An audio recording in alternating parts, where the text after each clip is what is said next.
او کلذی مر علی قریۃ وہی خاویۃ علی عروشہا،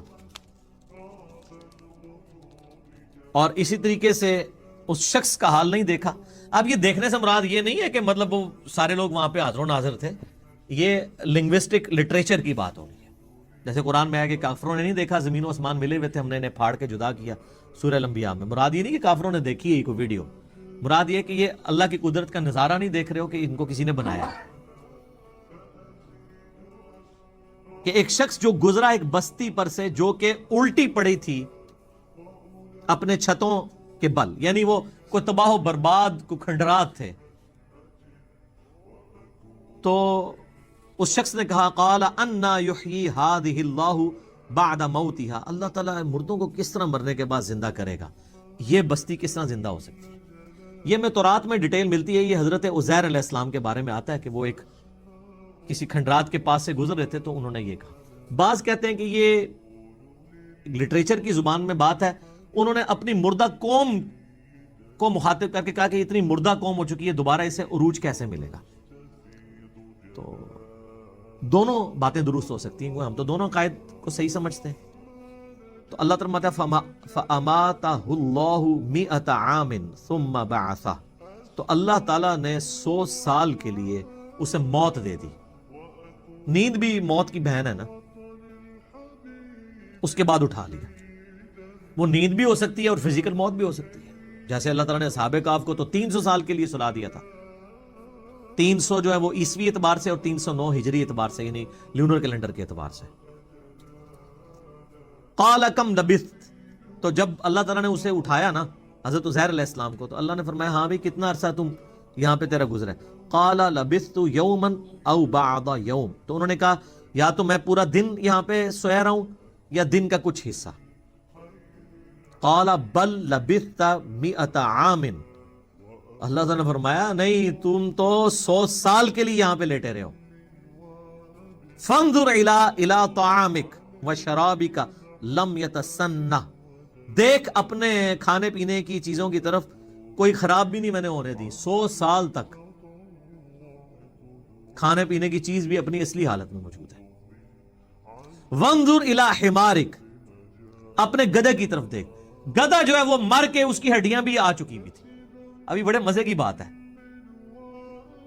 اللہ تعالیٰ چاہتا تو گدھے کو زندہ رکھ سکتا تھا، خوراک کو خراب کر دیتا اور کہتا دیکھ یہ خراب ہوئی ہوئی خوراک جو ہے میں اس کو کس طرح ٹھیک کرتا ہوں. تو کسی کے دماغ میں یہ بات آ سکتی تھی کہ گدھا 100 سال کی عمر کا بھی ہو سکتا ہے یا وہ لمبی عمر کا بھی ہو سکتا ہے. کھانا تو ایک ٹائم سے دوسرے ٹائم تک نہیں چلتا، الا یہ کہ آپ کسی ٹھنڈے علاقے میں ہو. تو اللہ تعالیٰ نے کھانے کو 100 سال تک، یہ ہے معجزہ، کھانے کو 100 سال تک ٹھیک رکھا ہے، گدھے کو مار دیا. اور آگے دیکھیں کیا الفاظ ہیں، وانظر الی حمارک، اپنے گدھے کی طرف دیکھ، وَلِنَجْعَلَكَ آیَةً لِلنَّاسِ، ہم اسے لوگوں کے لیے نشانیاں بنا دیں گے اور تیرے لیے بھی. وانظر الی العظام کیف ننشزها، دیکھ ان کی ہڈیوں کو ہم کیسے ان کو جوڑتے ہیں.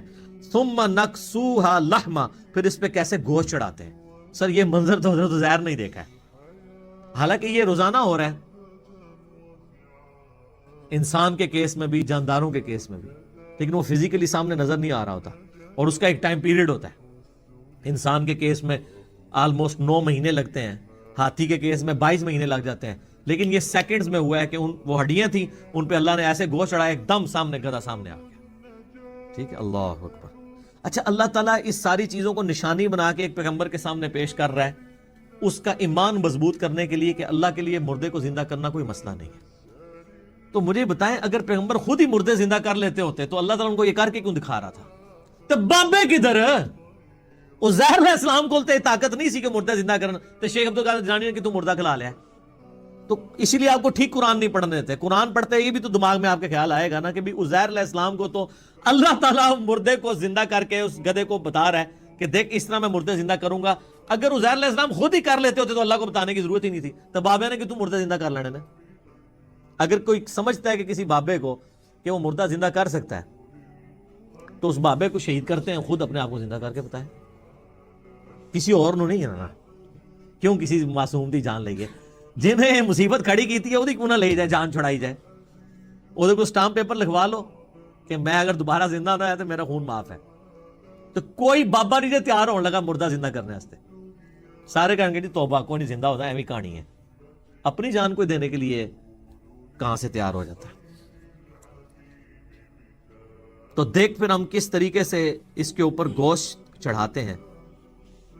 فلما تبین لہ, جب ان پہ یہ حقیقت کھل گئی, قال اعلم ان اللہ علی کل شیء قدیر, انہوں نے کہا میں نے خوب جان لیا کہ اللہ تعالیٰ ہر چیز کے اوپر قادر. یعنی اس کو کہتے ہیں حق الیقین. ایک ہے علم الیقین, عین الیقین, اور ایک ہے حق الیقین. یہ حق الیقین ہے آخری درجے کے اندر. علم الیقین کہ آپ کو کسی نے بتایا کسی جگہ پہ آگ لگی ہوئی ہے, آپ وہاں پہ پہنچے, آگ آپ کو نظر بھی آ گئی, دھواں اٹھتا ہوا, تو آپ نے اپنی آنکھوں سے مشاہدہ کر لیا. اسے کہتے ہیں عین الیقین, یعنی آنکھوں سے یقین حاصل کر لیا. پہلے صرف علم کی حد, یہ ہے آنکھوں کی حد. حق الیقین یہ ہے کہ جا کے ہاتھ بھی رکھ دے ہوتے کوئلے ہوتے, تو پھر تو انہیں پتہ لگ جائے گا. پھر واقعی حق کھل کے سامنے آ جائے گا کہ یہ آگ ہی ہے. کیونکہ آپ کو پتہ ہے ویسے تو یہ شوکیس میں سجانے کے لیے آج کل تو کئی ایک آپ کو اس طرح کے جو ہیں وہ شو پیس مل جاتے ہیں, جو لگ رہا ہوتا ہے اس میں سے آگ نکل رہی ہے, روشنی بھی ہوتی نہیں ہے, اس کے اوپر آپ ہاتھ رکھیں تو وہ دھواں بھی آپ کو ٹھنڈا فیل ہو رہا ہوگا. تو ظاہر ہے کہ وہ نظروں کا دھوکہ بھی ہو سکتا ہے. اب ایک شخص کو اگر دھواں اٹھتے ہوئے نظر آ رہا ہے کسی اس طریقے کی اورنج رنگ کی چیز سے, تو اس پہ ہاتھ لگاتا ہے تو اس کے بعد ہی اسے حق الیقین آئے گا نا. تو پیغمبر کو اللہ تعالیٰ نے وہ حق الیقین تک پہنچا دیا, کیونکہ انبیاء کرام نے دنیا پہ اللہ کی حجت ہوتے ہیں. وہ لوگوں کو انہوں نے اللہ کا تعارف کروانا ہوتا ہے. ان کا ایمان جو ہے وہ اعلیٰ درجے کا ایمان ہوتا ہے. تو یہ دو واقعات تھے. ایک واقعے کے اندر کافر کے ساتھ علمی مجادلہ ہوا حضرت ابراہیم علیہ السلام کا. دوسرے واقعے میں حضرت عزیر علیہ السلام کے سامنے مردے کو زندہ کر کے بتایا گیا, اور 100 سال کے لیے ان کو بھی اللہ نے سلا دیا. اور آپ دیکھیں حضرت عزیر علیہ السلام 100 سال تک سوئے رہے یا مردہ رہے, اللہ نے دوبارہ ان کو زندہ کیا. ان کی عمر وہی رہی جس میں وہ فوت ہوئے تھے, اور اسی دوران ان کے سارے ہم عمر لوگ فوت ہو چکے ہوئے تھے. وہ تو جب اپنی قوم میں آئے تو کوئی ایک بوڑھی زندہ تھی, کوئی بڑی عمر والی, اس نے حضرت عزیر کو پہچانا ہے, باقیوں کو تو پتہ بھی نہیں تھا. پھر حضرت عزیر نے ان پہ دعوت توبہ امت کے اوپر پیش کی, اور دوبارہ سے ان کو پھر عروج بنی اسرائیل کو ملا حضرت عزیر علیہ السلام کی دعوت توبہ کی برکت سے. تو یعنی اللہ تعالیٰ نے ان کو دکھایا کہ اگر اللہ مردے کو زندہ کر سکتا ہے نا, تو اس مردہ بنی اسرائیل کو دوبارہ سے دنیا کا حکمران بنا سکتا ہے. تو یہ دوسرا عروج تھا. پہلا عروج ان کا وہ طالوت اور جالوت کی جنگ کے بعد آیا, پھر دوبارہ سے یہ محکوم ہو گئے کچھ عرصے بعد, اور دوبارہ یہ جو عروج ہے حضرت عزیر علیہ السلام کے ذریعے اللہ تعالیٰ نے ان کو دلوایا, اور مردہ قوم کو اللہ تعالیٰ نے زندہ کیا, ان کو دنیا پہ حکمرانی دی. تو یہ حضرت عزیر علیہ السلام کا یہ واقعہ. اور اب تیسرا واقعہ جو ہے نا وہ حضرت ابراہیم علیہ السلام کا واقعہ ہے, مردوں کو زندہ کرنے کے حوالے سے. انشاءاللہ اس میں کئی ایک ٹیکنیکل چیزیں بھی ہیں, میں اس کو اگلی دفعہ ڈسکس کروں گا. وہ ایک امپورٹنٹ واقعہ ہے جو ان کو اللہ تعالیٰ نے حکم دیا کہ 4 پرندے پالو, ان کو اپنے سے ہلا لو, پھر ان کو کاٹا, ان کا پورا کیما کیا گیا, پھر اللہ تعالیٰ نے ان کو زندہ کر دیا. تو اس واقعے کو انشاءاللہ تعالیٰ ہم اگلی قرآن کلاس کے اندر ڈسکس کریں گے. اللہ تعالیٰ سے دعا ہے جو حق بات میں نے کہی اللہ تعالیٰ ہمارے دلوں میں راسخ فرمائے. اگر جذبات میں میرے منہ سے کوئی غلط بات نکل گئی تو اللہ تعالیٰ اسے معاف بھی کر دے, معاف بھی کر دے. ہمیں کتاب و سنت کی تعلیمات پر عمل کر کے دوسرے بھائیوں تک پہنچانے کی توفیق عطا فرمائے.